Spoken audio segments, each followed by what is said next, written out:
Okay, good afternoon, everyone. I'm going to wait because people are filtering in, so I'm going to wait about a minute. I see people filtering in.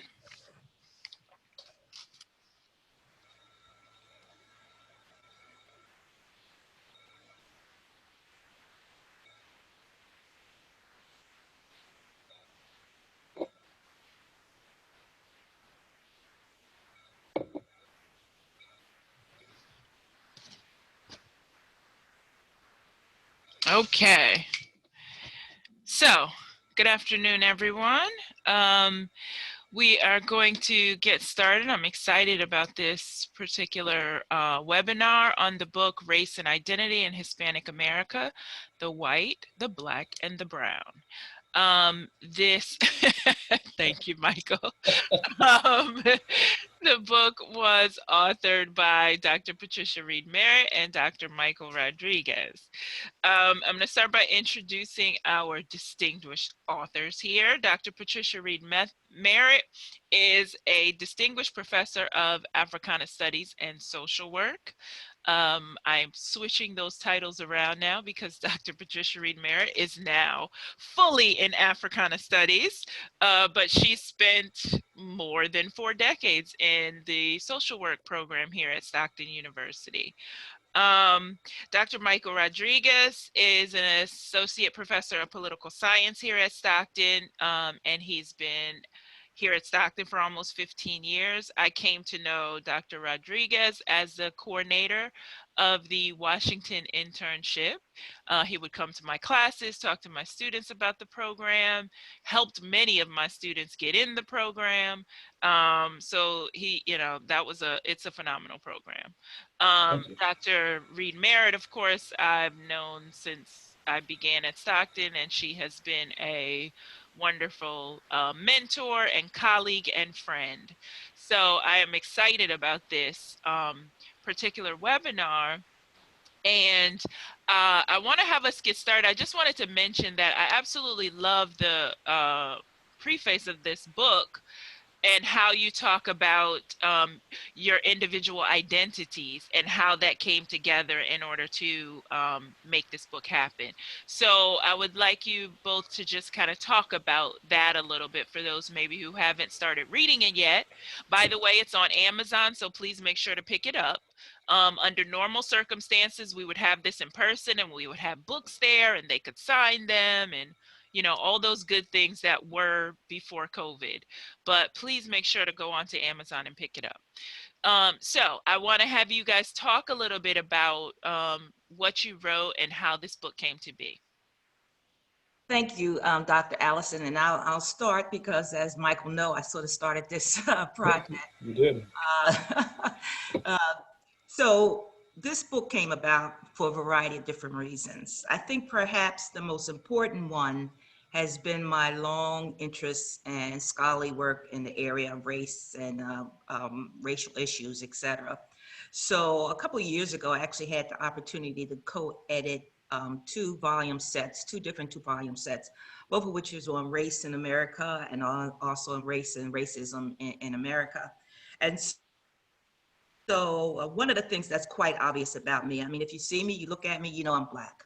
And I happen to think that being born Black or your racial identity in America shapes who you are for your entire life, for the rest of your life. And so as a young person coming up, I was born and raised in Philadelphia. I always knew I was Black. Every day when I looked in the mirror, I realized I was Black. And that was, for me, quite a wonderful thing. But sometimes I would travel outside my neighborhood in West Philadelphia.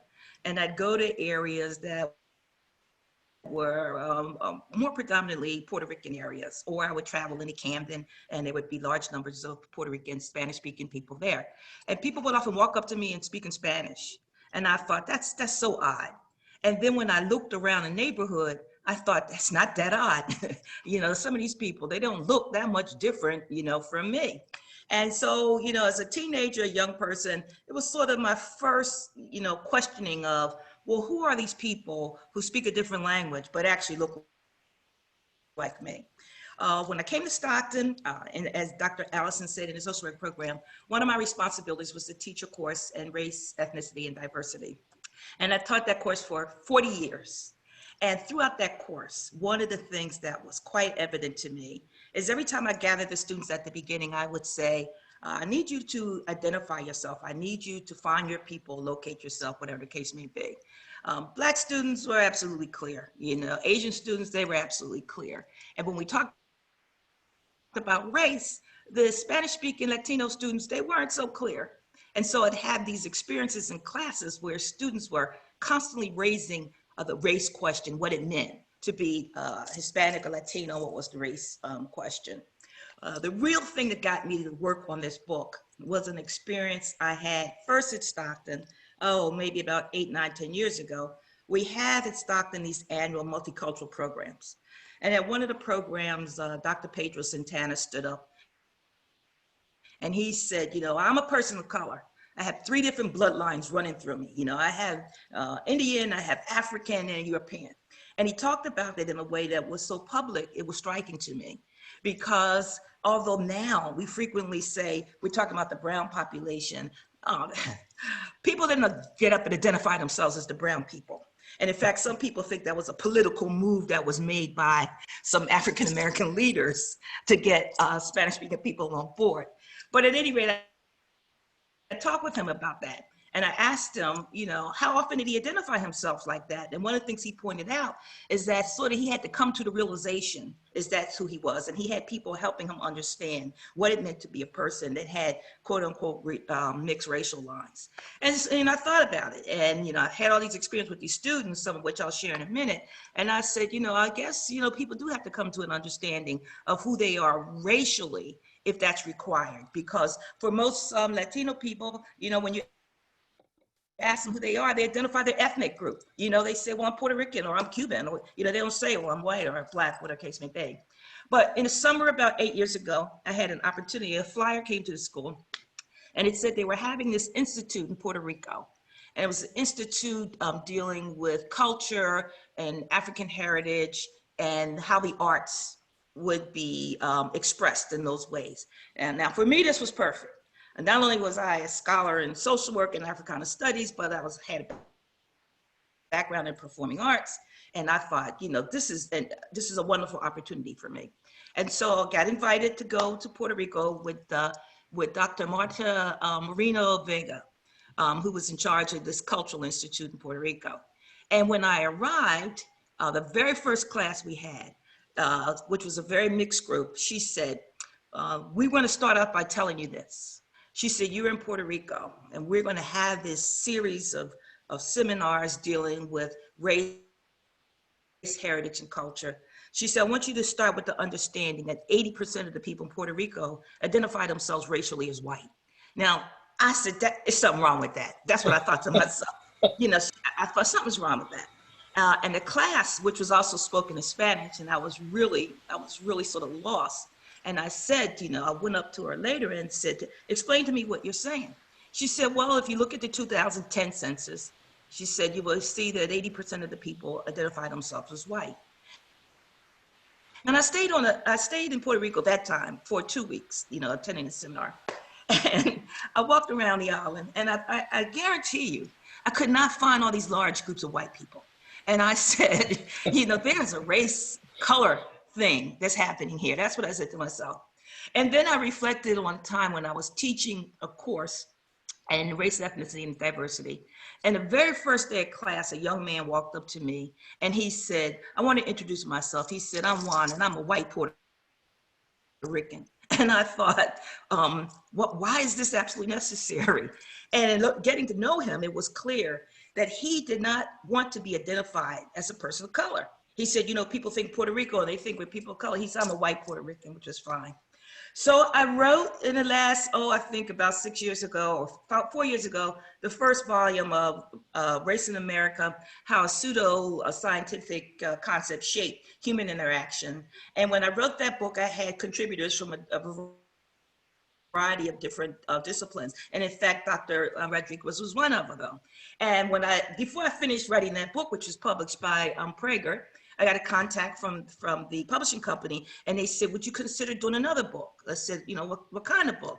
They said, we'd like to have a 2-volume set on race and racism, you know, in America, you know, a state-by-state history of race and racism in America. And I thought, okay, I'll do that as well. And I worked on that for 2 years, and it was published in, I think, 2018. And Dr. Allison actually contributed to both of those volumes. And then right before it was over, I got another call that said, something happening, in the world about race. Can you make some comment on race? And I said, well, what? And they said, we're looking for something new, something exciting. And so I sent them this title, Race and Identity in Hispanic America, the White, the Black, and the Brown. And they said, this is wonderful. Are you going to write this book? And I thought, I'll work on writing this book, but I didn't want to write it by myself because people would automatically say, why is this Black woman writing about the Hispanic community? And I said I could solve that by looking to my colleagues, and there were many at Stockton, Ronaldo, Wilta, Arlene Gonzalez. There was many at Stockton, but I had worked with Michael before. And so I contacted him and said, I want you to be co-author, of a book, that we're going to work on about race and identity in Hispanic America. And he sort of said, me, you're going to let me co-author a book with you? And I said, yes, because Michael had been working about issues around race and immigration, and he turned out to be an excellent writer. And so once I got him on board, it was sort of all speed ahead. And that's how this book came about. In our introduction, in our preface, I say, our backgrounds are different, but we've had some similar experiences. As I said at the beginning of this, my experiences have been shaped by the fact that I'm a Black female. Michael had a different set of experiences, and I'll turn it over to him, as I did in the book, and let him share part of his background story with you. Thank you, Pat, and it was a real joy working with you on both projects, you. I have to say. And so I'm very grateful for the invitation to work on both of those books. And it was special about both of those for me intellectually is that they informed what I teach and how I teach and the questions that I think are important in terms of race and identity. And then also in terms of immigration, how we frame, how we understand it. I'm into framing. A lot of political scientists study how we frame policy issues. I did my dissertation in that broad area. But how we frame the discourse on race and immigration is very important to me. And it's part of what I do as a professor in race and politics and the politics of immigration. So this was enormously beneficial to me as an instructor because there's a feedback dynamic into what I teach. A lot of this came from what I teach, but then it also defined, sharpened, challenged what I do teach and how I teach. And so that dynamic is ongoing and still yields a lot of benefit. Before I get into my little part of the preface, and then we'll do that before we get into the chapters and the themes in the chapters, we were working on the final draft of this book into the summer of 2019. That's also the summer that my dad was in the last stages of his life. He died from Alzheimer's in August of that year, that summer rather. And Pat asked me to come up with a dedication as we were wrapping up the first draft, and I think it might have been May or June. And when she asked me to do that, the first thought, within a few seconds, this came to my mind. And my dad was still alive, but memory was obviously a real problem for him. So my dedication is to my father. Memory begins in the mind, but lives in the heart. And I thought that just captured what was going on in our home back in Texas those years, fading cognitively and physically. So I'm just going to share that with you. So in my preface, and again, this is in the preface, I thought it would be interesting to start by reminding myself of three things that happened. That one of them happens quite a bit, these conversations. The second one has happened a fair amount, and the third one only happened once. So I'm going to read the very short. I'll read them to you. So the first one is this imaginative sort of conversation that actually has happened many times. So I'm asked, so where are you from? My response, Texas. No, where are you really from? My response, San Antonio. Right. The second one is, so what part of India are you from? My totally baffled response, I'm actually from Texas. I'm Mexican American. I've had that conversation a number of times. And the third one was a conversation I had with a graduate student in Austin, Texas, when I was working on a master's, and I was doing political theory in the political science program there, or as they say, government in Texas. So she asked me very casually, so what aspect of Chicano politics are you doing your thesis on? And my perplexed response was, it's actually on John Rawls' The Theory of Justice. What is the connective tissue in those three little vignettes? It's something that's a theme in the book, this distinction between the power of self-definition as opposed to other definition, and how those two at times work together, and at times, oftentimes, are very much conflict, how they form self-identity, all right, and in terms of race. So I've asked my students many times, when you think about your identity, what is the initial point of reference? Is it how you define yourself or how others define you? And are you particularly deferential to how others define you? And for me, self-definition has a lot to do with lived experience. Right? And that lived experience can be very diverse, as it is for Hispanics, demographically, linguistically, politically, in many ways. And oftentimes, the other part of it, other definitions about how we are othered, how we are made the other. And I'm jumping ahead, but let me just say this, as just to point to what I'll be saying a bit more. There are three ways in which we can be othered, and that's part of the work in various chapters here. And the first one is that we can be constructed or rendered as the threatening other, the foreign, despised, and even subversive other. Another one is the positive, if you will, kind of othering, where you're the exceptional other. And that theme frames a chapter on Costa Rica, or Costa Rican Americans. And then the third one that I kind of coined for the purposes of the book is the familiar other. And that's the chapter on Guatemalans. And given the history of U.S. intervention in that country since 1954, that has been part of the bloody, brutal, violent tearing apart of that country and the loss of hundreds of thousands of people over the decades. Guatemalans are very familiar to us. We are not so, we are actually very familiar with them through our foreign policy, perhaps not at the local level and at the individual level. So there's this deep metaphorical familiarity between Guatemalans and Americans, but it's also a dimension of how we are othered.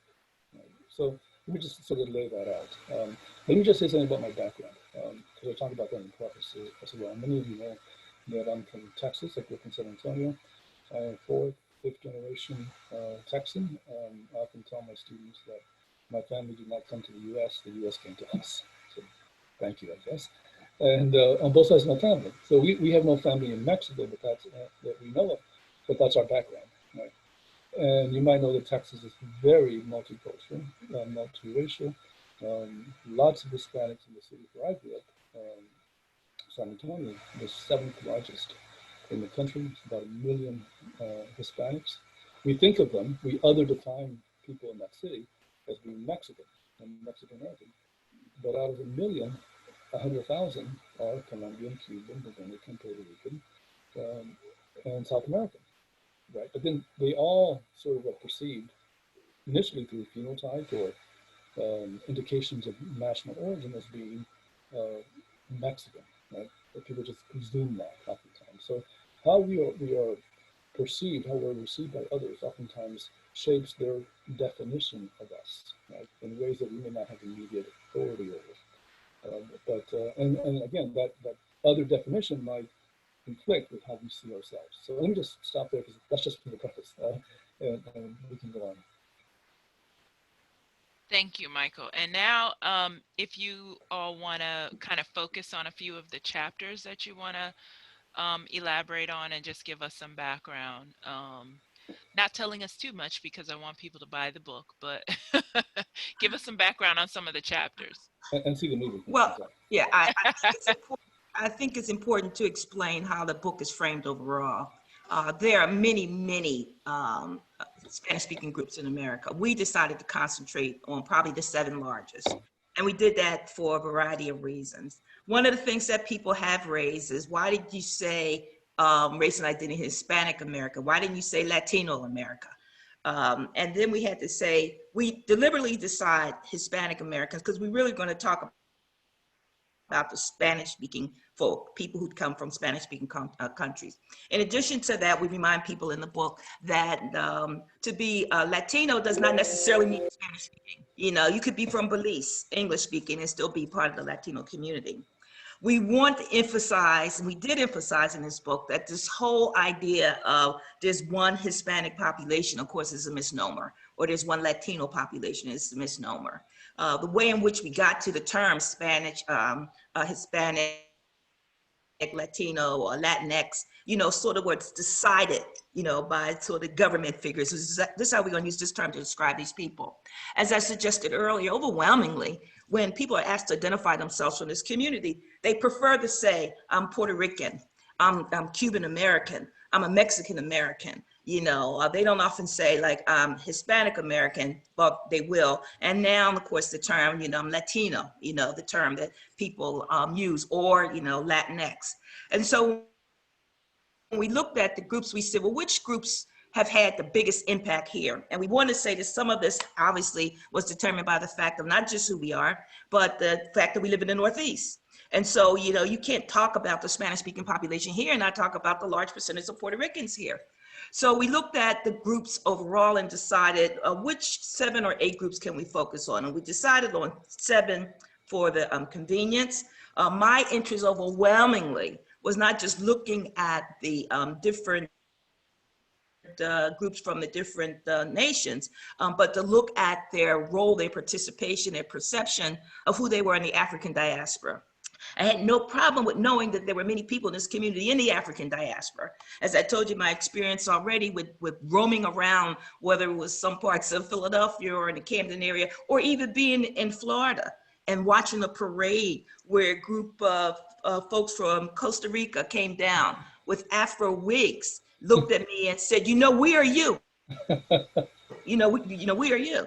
And so I knew that there were a lot of people out there, and I really wanted some clarity on how do you identify yourself. The other thing that was interesting for me too, and has made a decision on how we framed the book, you know, 1 or 2 of my close colleagues said, well, why are you writing on these Hispanic people? You need to write about our people. I said, these are our people. You know, these are our people. And so I thought, which groups would I like to speak most to? And for me, it turned out that I focused on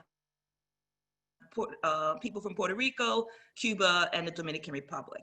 Now, again, I stress, you know, not all of these groups are the same. There's some great similarities and there's some great differences. And so the book is divided into an introduction generally about why we're doing this. And then secondly, it raises the question from whence we come, in which we describe the migration patterns of all of these, you know, more than sort of 20 or so groups that are here in the United States now that can be included in this large population called, you know, Hispanic Americans, or what we identify as sort of that ethno-racial grouping of the people that can be called members of this group. And we do that, and then that is followed by very focused descriptions and histories on groups that are the Puerto Ricans, the Cubans, the Mexicans, the people from Dominican Republic, Costa Rica, Guatemala, etc. And so that's how the book is shaped. And so if I had to begin to summarize, well, what were the commonalities that you found? And I'm not just talking about the commonalities in the groups that I wrote on, but also the commonalities in general. And so one of the greatest things I would say, we were asking about the race and identity question. That's what we were asking about. A lot of our research we used that was based on research that was done by the Pew Foundation. And that's important to note because they track these things. And so there was a wealth of information, a wealth of data there that was available to us that we could draw on. And so we were looking for information about how do you identify yourself, how do you identify yourself. Another thing that helped me focus in on this issue is about 3 or 4 years ago, we had a forum at Stockton, and it was on the race, Hispanic identity question, et cetera. We had a guest speaker, I think it was Justin Rodriguez, and he was from Millersville, I think, State University. At any rate, one of the things that he pointed out in his discussion, he said everybody's worried about these people of color who are coming across the border. Everybody's, worried. We're going to be overwhelmed by these people of color. He said, but when you look at the data, 45% of those people who come across the border, they don't say they're people of color, they say they are white. And I thought, well, yep, a lot of them do identify as white. And the question for me again was why? What's the commonality here? The reason why I think so many people who to me obviously look like they're people of color identify as members of the white community has everything to do with the concept of racial superiority. It has everything to do with the ideology of white supremacy. It has everything to do with the history in all these countries that combine the European and the African and the indigenous population in such a way that the European was always viewed as the superior one. And so people really struggle to make sure that they're identified as a member of that category. To be white is righter, as we might say. To be white, is right. And that does not deny that some people are in fact overwhelmingly descendants of the European population. And they can, as they self-identify, say, yes, we're members of the white community. The most interesting thing is that these populations are also overwhelmingly mixed race, of which I identify in the book as miscegen, meaning that they've been mixed race for so many generations. It's no longer easy for them to identify themselves exclusively as I'm indigenous, I'm an Indian, I'm an African, or I'm a European. That is different from the people who in fact are Afro-Latino. They are Afro-Latino because their skin is so obviously dark that they know they're members of the Black community. And so when you look at these different experiences they had historically, these are places in the Caribbean, and in particular, these are places where Europeans arrive, they decimate the indigenous population, and then they repopulate the population with African people. And so when people refer to these groups as brown people, people of color, of course you're brown. If in your earlier history, the group that really repopulated these areas were African descended people. Now, people have questions with that. Go ahead. Just to that point, students are always astounded to learn, and we're doing a 1619 project right now in my race and politics course, but they're always astounded to learn that almost 90% of the Atlantic slave trade went south of what's now the United States. Correct. Mexico, Central America, and South America. Correct. And the Caribbean, right? So we had hundreds of thousands that came into what's now the U.S., but the presence of Africans in Mexico, which at one point was one of the largest ports of entry for the slave trade. The first free sort of town in this hemisphere was by a fugitive African, a former slave, right? And so that presence is very powerful. It's like 1 million Afro-Mexicans right now. And if you travel to Central America or South America, you'd be struck, just sort of right. And I think that is certainly an important lesson for students to learn. And I found that too in the teaching of the courses, is that, here in the US, we think of the Black population being overwhelmingly located in this area. And when I always say to students, for example, where's the largest Black population outside of the US? Most don't know that it's Brazil. They seem to think, no, they're all right here. And then when you begin to say, well, they enslaved people in Mexico, they enslaved people throughout all the Caribbean islands. It's like, for some of them, it's a little bit, of a surprise. But in addition to that, there are a number of people who would prefer to claim, yes, I'm a member of X community. I'm Puerto Rican, for example, but my background is just overwhelmingly Taino Indian. That's a wonderful sort of fantasy, but not a reality. Because what happened again is with the repopulation of the island and the decimation of the indigenous population and then the dominance of the European, most of that heritage, not all, but most of that heritage was in fact wiped out. And so what you do have left is a large percent. And I think there was one Pew report that said, when you look at the average Puerto Rican female, You're talking about a person whose heritage is about 50% European, about 40% African, and perhaps 10% Taino Indians. And so what the commonality, to shorten this a bit, the commonality that you find as people who come in from these communities is that they all had this history of enslavement. They all had this history of domination by Europeans. They speak Spanish because of a Spanish domination. That's why they speak Spanish. And so that's another one of the challenges for that community. A lot of people embrace, the language is the most important thing to me, but they don't have the history of how do you get to speak this particular language. The other thing that I think is significant is that a lot of people, and historically we're able to see this in our writings here, they have one experience in their homeland. They have one experience there. That experience is not free from sort of racial discrimination. It's absolutely not free from racial discrimination. But then when they get here, the situation is sort of complicated by the fact that not only are some of them struggling with the racial identity thing, they're struggling with, as Michael points out many times in the book, they've been designated as other because they came as immigrants or their parents came as immigrants, and they've been racialized to the point where people think you don't belong really with us as Americans, you belong somewhere else.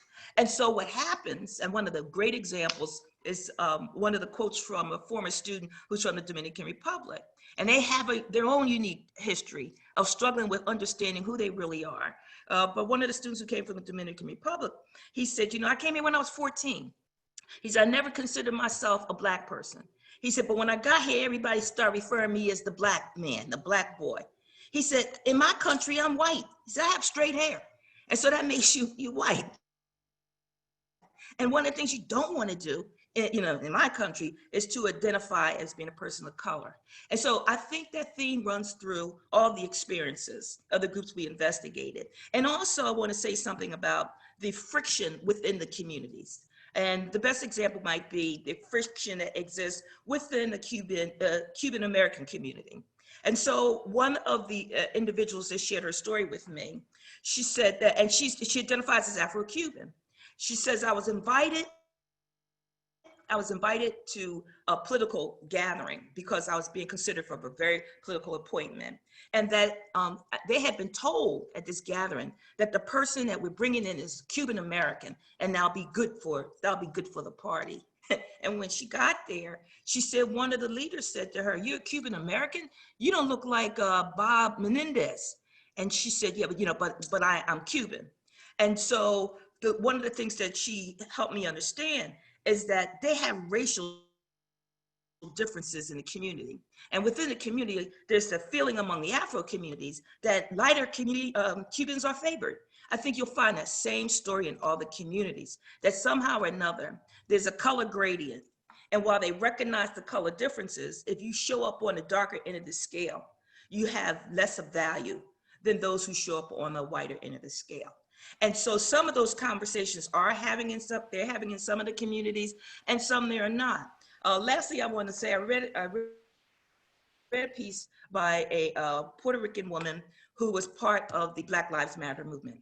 And the piece was published in the Times, not the New York Times, the Trenton Times, in which she said she had to explain to her son. Her son said to her, why should we support Black Lives Matter? Why should we be a part of that? And she said she had to explain to her son his African heritage and what it meant to be a person of color, which some people are just starting to embrace, and that they were part of this movement because those were the people who were impacted by sort of the ongoing racial discrimination and systemic racism that exists, here in America.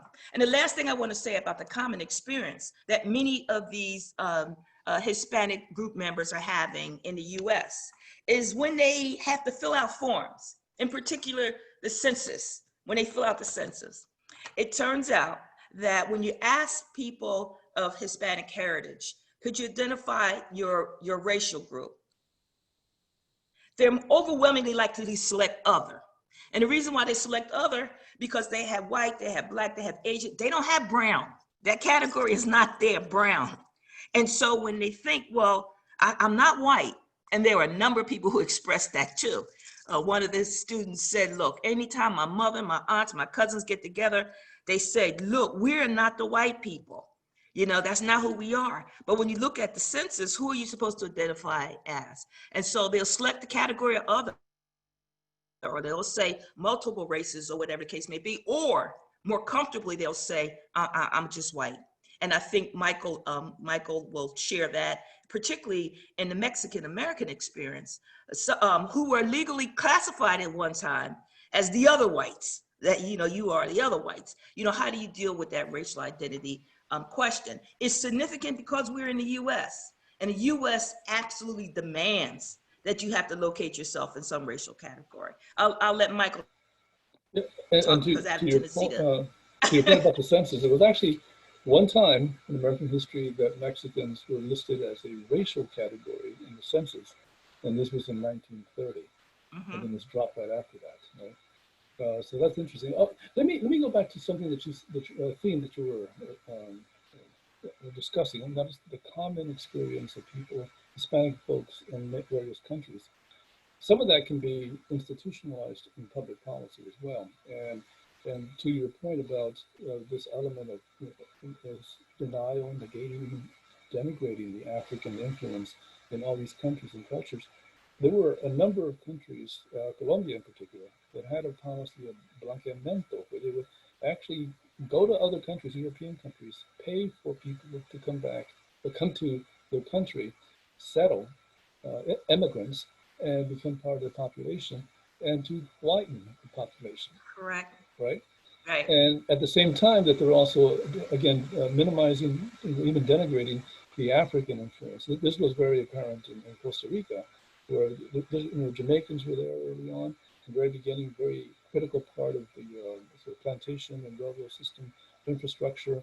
They were segregated and concentrated in this particular province, never fully accepted as complete Costa Ricans until 1948 in the Constitution. Their political status was improved, right? So this is a very powerful dynamic within not just in this country, but also across other countries as well. I wanted to address a couple of points that we talked a lot about, Pat and I. Why did I was insisting on using the phrase ethno-racial identity? So why that particular phraseology, and what does it suggest? Right? Because we say Hispanics are ethnicities, right? Various ethnicities that are tied to nationality, and that is the primary point of reference for self-definition, right? The other definition comes in, well, you're all Hispanic, right? So why ethno-racial? If we're ethnicities, aren't you contradicting yourself by saying ethno-racial? Well, what I thought was important was to emphasize how ethnicities can be racialized as well. And in that sense, Hispanics, Latinos are an ethno-racial population as well, made up of other populations. So what does it mean to be racialized? I think it's important to have specificity to these terms. When we talk about them in the book, in class, and even among your friends in conversation. So I want to offer three elements of racialization and see if that resonates with folks out there. And Pat and Donnie, you can chime in as well. But Pat, you might remember this from the book. I would define racialization or being racialized, which again can be different from just pure racism, although there's some overlap, obviously. One element is to be marginalized, even excluded, based on some kind of putative marker of identity. It can be phenotype, it can be national origin. And why I say putative in terms of national origin, because oftentimes, like in the case of San Antonio, the presumption is made they're all Mexicans, right? Whereas there's a lot more diversity underneath that. So that's one aspect of it, being marginalized on a marker of identity. It could be phenotype, you can't be white because you're brown. Presuming you're Mexican, so you're in the country but not of it. You must be a recent arrival. You certainly must be immigrant, right? Well, if you look at Hispanics generally in this country, well, 36%, well, no, actually a little bit less than that, about a third are foreign born, which conversely means two-thirds are native born. And very high percentage are citizens, more than three quarters. So, you know, people are born here and they become naturalized, and actually a small percentage of the population, about a third, right, is actually born somewhere else. And even among those folks, when they come here and have kids and have families, and they refer to themselves as being Americanized, they don't say that they're becoming white, they're becoming American. And American within a context that is, again, multiracial, multi-ethnic, pan-ethnic, transracial, transcultural. And we talk about this in the book, how the Hispanic presence is Hispanicizing the US. So when Latino Hispanic immigrants, or just folks in general, become acculturated into the broader culture of this country. What does that mean? Well, it's a very bicultural um, context in many parts of the country. It's not a monocultural, monolingual, and mononational identity. So there's this process of redefinition. Right? So that's one element of being racialized. Another one is having to confront majoritarian norms by the ethno-racial majority that often asserts that there are certain essential characteristics and some innate characteristics about a people that is not only salient, but the basis for treating them in certain ways. Um, and that can be very problematic. Okay? And the other one is when you have an alignment between these norms and state action, the power of government, the authority of government. And if I may, let me just very quickly give you an example of that. And this relates back to self-definition and other definition. And it doesn't deal with Hispanics, but I talk about it in the book on Mexican Americans. It deals with Chinese Americans in the Mississippi Delta. And some of the first undocumented, illegal, as they say, immigrants were actually Chinese. They came into this country as a result of being prevented from entering the country through American ports with the exclusion acts. So they go through Canada and came down to Detroit, Chicago, and many of them settled in the Mississippi Delta before the 20th century and after. And in the Mississippi Delta, many of them started grocery stores and other businesses in African American communities. Right? And then they were segregated into as they put it back then, the colored schools. And one family, the Loom family, wanted to send their kids to the white school, and they were actually prevented. They were told to go home after lunch on the first day of school in the high school, and the family sued locally, and then at the state level, and then with the Supreme Court. That case is not one that a lot of people know or read in law school because they lost um, in a big way in the Supreme Court. But what was interesting about what the Supreme Court said was that it is not up to you to decide your own identity, because they were claiming, in fact, that they were closer to the dominant white race than the African Americans, and then therefore they should be allowed to go to the white school. And the Supreme Court said, no, it's actually not up to you, it's actually up to the majority. And whatever they decide, based on the common understanding of what it means to be a Caucasian, they can use the power of the state to prevent you from becoming part of that, and in fact, from denying you the agency to identify yourself as white or not black, or however you want. So I include that case in the book to suggest that the underlying tenet of that, which is a tenet of white supremacy, is that the power of the majority through government can be used to classify people racially in ways that they obviously would not accept. The civil rights movement had to overcome that tenet. And it did with Brown v. Board and subsequent cases where the courts began to say it is presumptively unconstitutional for government to racially classify people. But that ties to the question of identity as well. And it's interesting in the census, we're not told by the government what we are, right, how to respond. It's left to us, right?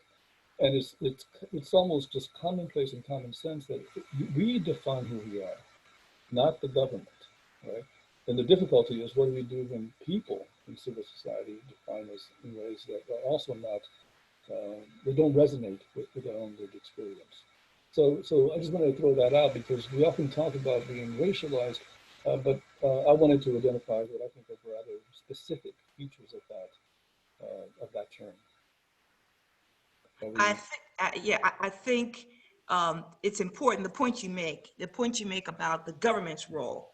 and defining who you are, racial categories is very important. What we're dealing with now, though, is the extent to which the members of these groups identify, self-identify, and self-identify as being members of their particular group. And I think one of the things, and we get to this in the final chapter of the book, but one of the things that's important for the Hispanic community, Latino community right now, is whether or not they in fact all do identify with being members of that community. And the reason why that's important, I think it's interesting, we're having all this discussion now about the new political clout of the Hispanic community, Latino community. But when you investigate what that means, members of community, you find, again, not just tremendous diversity, but you find tremendous disagreement as to what people think are priorities and why people are members of those various communities. There are some members of the community, even if you look at politics now, you know, you have a group of people, you know, are they Democrats? Are they Republicans? Are they Trumpers? You know, you see signs, you know, Hispanics for Trumps, et cetera. What do you think are the major issues that the members of the community want to focus on? And this is when you begin to see some of the differences. One might assume, for example, well, all Hispanics support, you know, the immigration policy. Well, no, they don't. All of them support, they're opposed to the wall. No, they don't. It depends on where you locate it, not just regionally, but also class issues come into play. Yeah, I'm embarrassed to say And the that diversity again within the group. yeah. You know, so one of the things that we talk about in the book is that some members of the community think other members are favored. Like my example that I give in the book, I was a student at the University of Pennsylvania, and they created a program to diversify, and their focus would be on Spanish-speaking students. And one of the students in the group got up and said, yes, we should have more Spanish-speaking people, as long as they're not the Cubans, because the Cubans got everything already. And so there was this perception within the community that different groups are treated in different ways. And I mean, some of that is based on the reality of what people experience. We also talk to some extent in the book about how members of the Hispanic community recreate their own families. One of the interesting things is that some group members, and see, in my mind, this population that we're talking about in 50 years is going to be this large population. I don't think so. I think because the trend is moving so much towards assimilation, if I can use that term, it's moving so much towards assimilation. So I had, for example, I had a student in class that said, well, my child is interracial. It was a Black female student, said, my child is interracial. And I said, okay, the child's father is what? She said, the child's father is Puerto Rican. I said, okay, is he a white Puerto Rican? She, no, he's a Black Puerto Rican. I said, then that does not make your child interracial. And then another Puerto Rican female student said, I don't know why we're talking about that in this way, because all of my friends, all of my Puerto Rican sisters are married to African-American men. And so you're talking about another generation that's not necessarily going to identify themselves as we're members of the Hispanic community. On the other end of that, another student again shared his story from Guatemala. He said, when I got here, my parents sent me to school and they told me, if anybody asks you, tell them you're white. You know, it was a lesson, he said, that was reinforced to him on an ongoing basis. 20 years later, he said, I am married. I have a white with blonde hair. I have a little girl. She looks a little like me, but no way does she identify as being a member of the Latino community. And so I think, you know, and if you look at the numbers statistically also, the Census Bureau indicate is not necessarily the pattern that members of these Latino groups marry other members of different Latino groups. They're just as likely to marry, you know, what we call exogamy outside of their own group. And so you have populations, generations now are coming up. They may have one parent that's a member of the Latino community, but the children may not necessarily identify as being members of that. And my last example, my neighbor. My neighbor is Cuban American, her husband's a white American. She has 3 sons. I said to the boys, how do you identify yourself? We white. You know, we don't even speak the language. And I think that's a pattern that you'll find. So we do talk about some of those things. And the last thing we talk about, and Michael, you could probably address this best, is this notion of there's going to develop a transnational sort of Latino community. You're going to have this emergence of this new group, it's going to be transnational in nature, and they're all going to sort of identify what we are Latino. And again, Michael, you can speak to that because I don't think that's what's happening. Yeah. To the extent possible. My last example is the man on the ship. He said, I don't know what all this crap is about, calling people, Hispanic or Latino. I'm none of that. I'm Puerto Rican. I ain't none of that other stuff. I'm not identifying with all those other people. So you may want to comment on that because some people, again, assume that there's this coalescing of all of these Latino groups and they're emerging as this more monolithic group that's going to have political clout, influence, etc. And I'll let you handle that before I know Dr. Allison wants to Q&A. Let me just say this very quickly. I think what's happening and what's going to continue to happen is that identity is going to unfold and continue to unfold at multiple levels, right? We want to think that identity is anchored in one thing, right? Either phenotype or some kind of imagined essence or whatever, or national origin. It's actually layered and tiered, perhaps, and what we ascribe to it in terms of meaning can vary from one to the other. In the book, I mentioned that Hispanic self-definition, again, is actually a triad of affinities. The first affinity is for a specific nationality.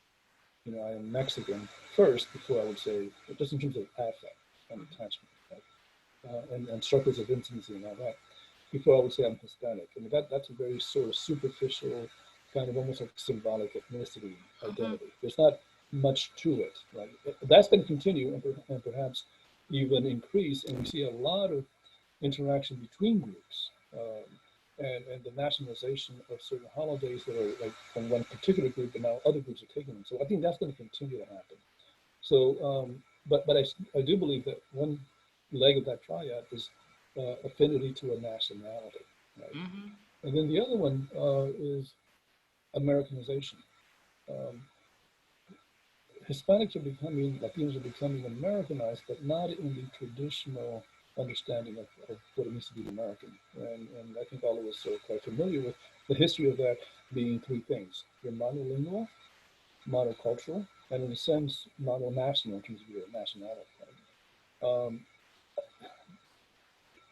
I don't think we're going to be doing that. Now, like 36% of Latinos are bilingual, right? About slightly more than that are predominantly English speakers. But even among the English speakers, 59% speak Spanish as well. And the Pew surveys find that Hispanics believe that it is important for a sense of identity, group identity, for Spanish to be spoken. Right? It's important. Right? But they also say it is not critical for your identity, your personal identity. So that if you're Hispanic Latino who is nominally proficient in Spanish, you're still a Latino if that's what you say you are, and that's part of your lived experience. So I think there's this recognition that there is tremendous diversity within the lived experience of Latinos and Hispanics in this country. But I think it's not one singular identity. I think it's made up of these three things I talked about. I think that's correct. And the only thing I want to add to that, as the generations unfold and as questions of identity are resolved for individuals, there is a process of Americanization going on. And so you have part of that community that in the second and third generation identify themselves, I'm white American. And you have a part of that population in the second and third identify themselves, we're Black Americans, we're African Americans. And it just depends on, it is about culture. It's about where you live, how you're socialized. I think of New York City, which always had, quite a close association between Blacks and Hispanics. It was easy for that population, particularly Puerto Rican population, to begin to understand we definitely are the people of color.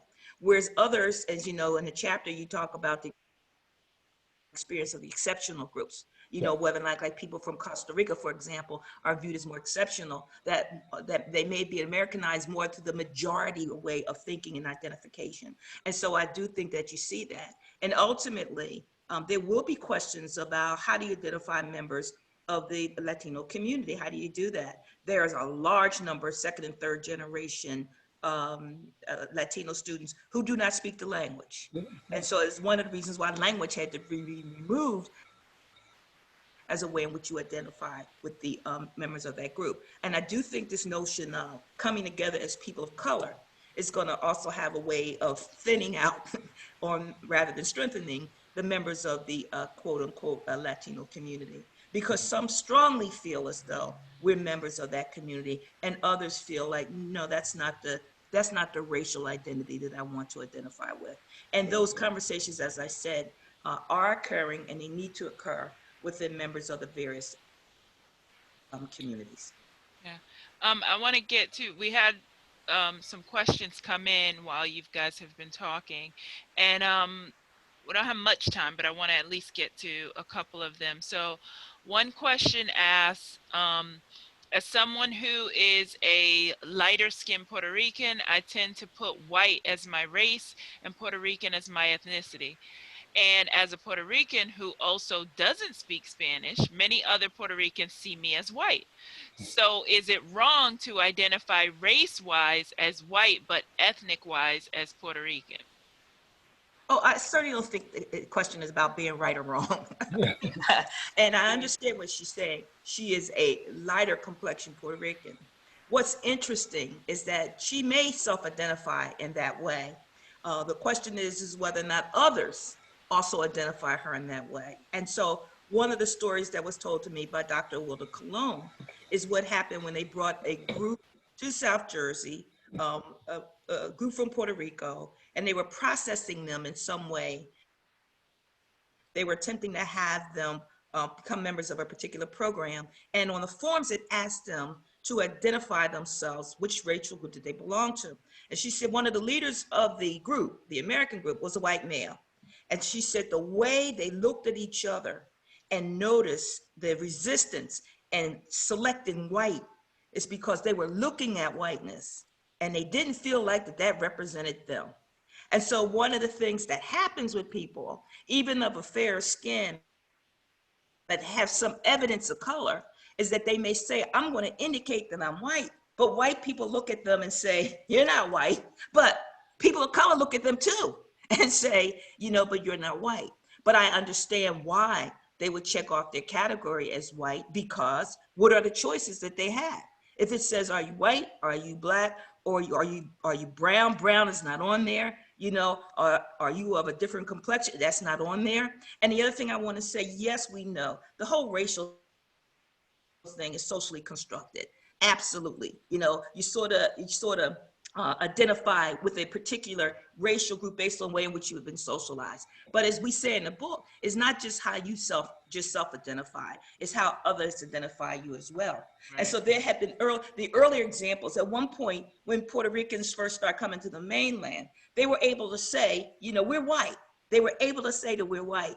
But the people here said, no, you're not, And so again, it remains somewhat, unresolved. And so you may say, I'm going to list myself in this category, and that's just absolutely your right and responsibility to yourself to do so.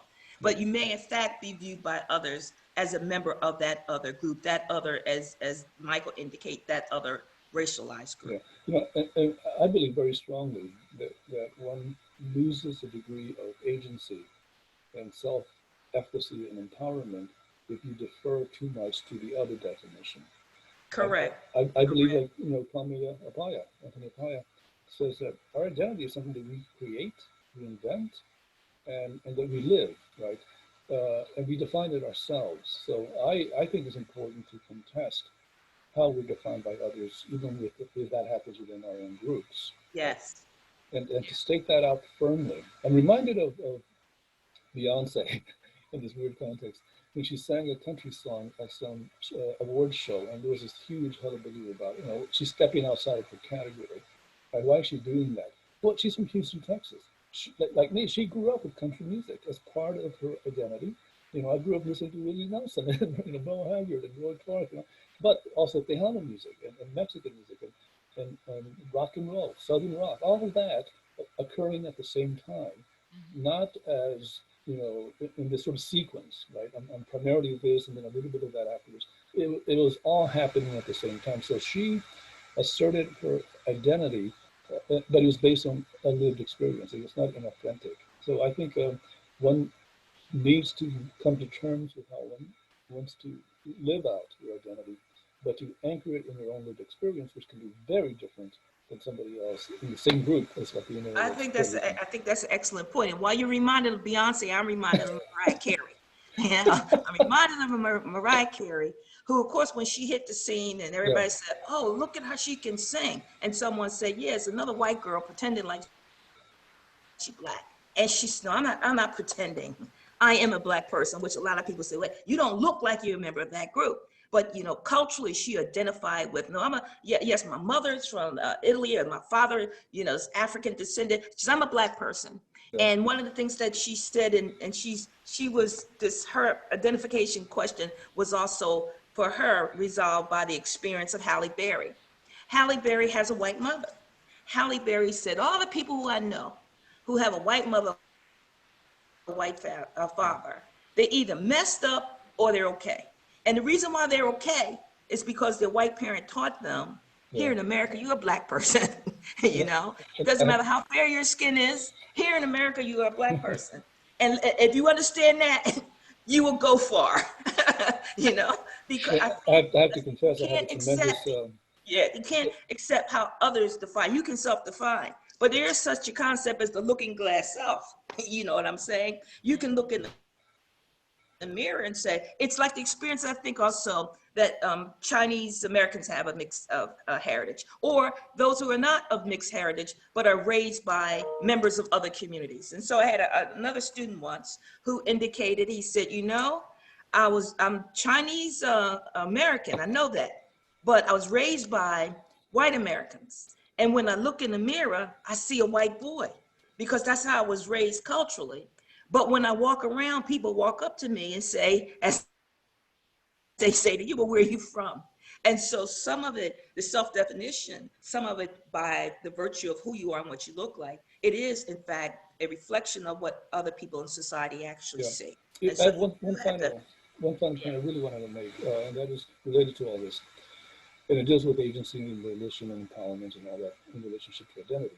One of the phrases I use a few times in the book is it's important to think about what it means to be in but not of this country. And oftentimes we were marginalized and other defined as being outside and foreign to this country, but we're physically present in it. What's being Correct. said to us quite directly is that you are in it, but you are not of it. And I think through the self-empowering uh, dynamic of self-identification, claiming to be not just in the country, but of it. Like Beyonce did. She claimed country music as part of her own, right? Mm-hmm. I claim certain things because they're part of my lived experience. Even if people want to deny those things to me, I claim them, I assert them, and I don't allow other people to take that away from me. You can challenge it, but I defer to my sense of what my identity is based on my authentic lived experience. And I would recommend this to students because in my classes, I really am struck by how this conflict at times, this dynamic between Correct. how do I manage how I'm defined by others, and should I defer to that primarily, or to limit my self-identification in relationship to how others are limiting? And I say no. Just identify yourself, feel comfortable with it, be authentic, but be authentic. That's what's important, and have that be part of your lived experience, and live it freely and boldly, and assert yourself. Yeah. I want to have ask one last question that was posted on the Q&A board. So, one person asked, with Africa being the cradle of humanity, are we not all African people? So that's what one person asked. How would you guys respond to that question? A big yes. Probably, first of all, it's probably not something you can answer in a minute, but Yeah. People have raised this question, they certainly have raised this question before, it's a question of, should we all identify as Africans because that's the beginning of civilization? And the answer from a contemporary point of view for me is no. I think we can all identify as members of the human species that we've all come, that our beginnings, our origins are Africa. The next question becomes, well, where did people go? Where did they migrate? How did they end up in different areas? And over courses of millions of years, where did they settle? And whether or not because of the regions and the locations that they were in, they developed particular cultural characteristics or what some people identify as racial characteristics. There also may be a question lingering in the background somewhere, is that we shouldn't talk about racial groups because we're all human beings and so on and so forth. Yeah, but there's diversity. And that diversity has been repeated generation after generation for various groups. You can claim you're African and you actually could be a European. And it would be true because you were born and raised in Africa. There's a lot of discussion about the European Africans or the Asian Africans. Lots of Asians have been in Africa for 4 or 5, generations too. But when we talk about this category of who are African descended people or Asian descended people or even indigenous population, we're looking at overall what has happened in the last 10 to 20,000 years. Where those people located, where have they migrated to, what have their experiences been? And because we're in, as I say, this moment right now, the whole question about race and racial identity and racial oppression are these important questions, to answer. And I think for some people, for many people of color, they can tell you about these experiences that they've had based on being located in these racial categories. Whether you self-identify as a member of that group or not, a lot of people have said my experience has been based on the fact that I was put in that particular category, and this is the way that folks responded to me. And so we don't have a situation where people who are obviously of a European descent can say, as the woman did, a few years back, well, I'm Black because I'm living Black, and I want to say I'm Black. No, it doesn't work like Yeah. that. One way to answer that question is through genealogy, right? And that's not what we're doing here. That's not what Pat is doing. But there's another sense in which Africa is everywhere and Africans are everywhere. Again, we're looking at the 1619 project right now. You cannot think of this country in terms of what it was, what it's become, what it is, without the African presence in the economy, in the culture. Everything about it has some African in it. And it would not be what it is without that. We just have not come to terms with that, recognized it, or we have minimized it and said no, and trivialized it and said no, actually that wasn't as important. Right. And I think excellent ending point. Because one of the things that we raised in the discussion on race and identity in Hispanic America is why was there need to suppress the African heritage part? Why was that such a need?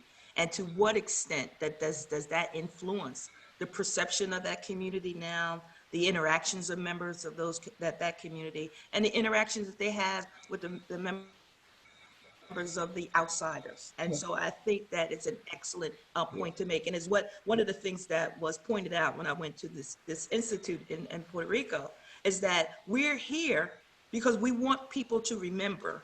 We want to teach people their history. We want to provide them with factual information about who we are and how we got to be, who we are. And that you can't tell the story of America, you can't tell the story of the island people, you can't do any of that without telling the story of the role that Africa and Africans have played in the development of these various nations. right. And I think a great point that was just made on the Q&A. First of all, there's thank yous coming in on the Q&A.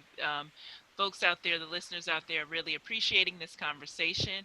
And one person makes an interesting point that sometimes, in terms of how you identify yourself, is based on not wanting to be discriminated against. Understanding that so Correct. much of this is political. So much of what you all are talking about is, yes, we can say that we identify ourselves and we shape, our identity.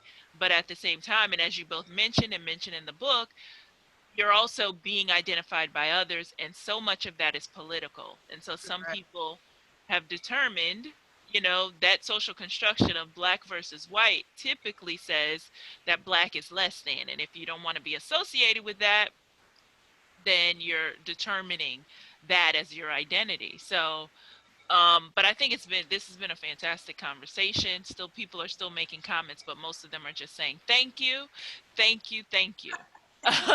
So Well, please go out and buy the book, Race and Identity in Hispanic America. That's what the cover looks like. It's on Amazon. It's also on Kindle, by the way. oh, yes. Yes, there's a Kindle option as well. But this has been a really, really great discussion. So I And want I would encourage, just one last word here. I certainly would encourage that the conversation continues. But I also want to stress the need for students, this current generation of students, to explore these issues. Yeah. White, black, Latino, whatever, explore these issues, because we're in a society that's overwhelmingly racially conscious, overwhelmingly racially discriminatory. You need to understand where all this comes from and why it has an impact. And for so many students that I've had over the last 40 years, they come in with the sense that why are you confusing me? But they leave with the sense is I have a clear understanding of who I am and who I want to be, and why it's important that I can self-identify myself in ways that are a real reflection of my reality, my lived experience, and what I know to be true of members of in my particular community. So I thank you for Africana Studies for putting this together. I thank Yes. my colleague. I also want to thank, and we do this in the book, we thank our Stockton colleagues, Arlene Gonzalez again, Arnaldo Awilda Colon, Dr. Pedro Santana. Many of them read samples of the book, and they made their comments, which helped it to be all that much better. And lastly, I want to thank former student or graduate Stephanie Smith, who worked on this project, who did a lot of the background research. She was assigned to me as a graduate assistant. She was actually a Puerto Rican American, and she said, "I'm Puerto Rican and Cuban. The black thing, okay, let's work on that." So she was a tremendous help, and she again that I discovered so much because it was never something that we talked an awful lot about. So thank you, Stephanie, and thank you all for joining us. I really do appreciate it. and just quickly, I had just had one request on the Q&A for a book club for this. There you go. There you go. I'm just planting that seed that somebody out there wants to do a book club on this book. Well, I'll bring the virtual espresso machine. Thank you. Have a good afternoon. We enjoyed it. Thank you so Bye. much. Bye bye.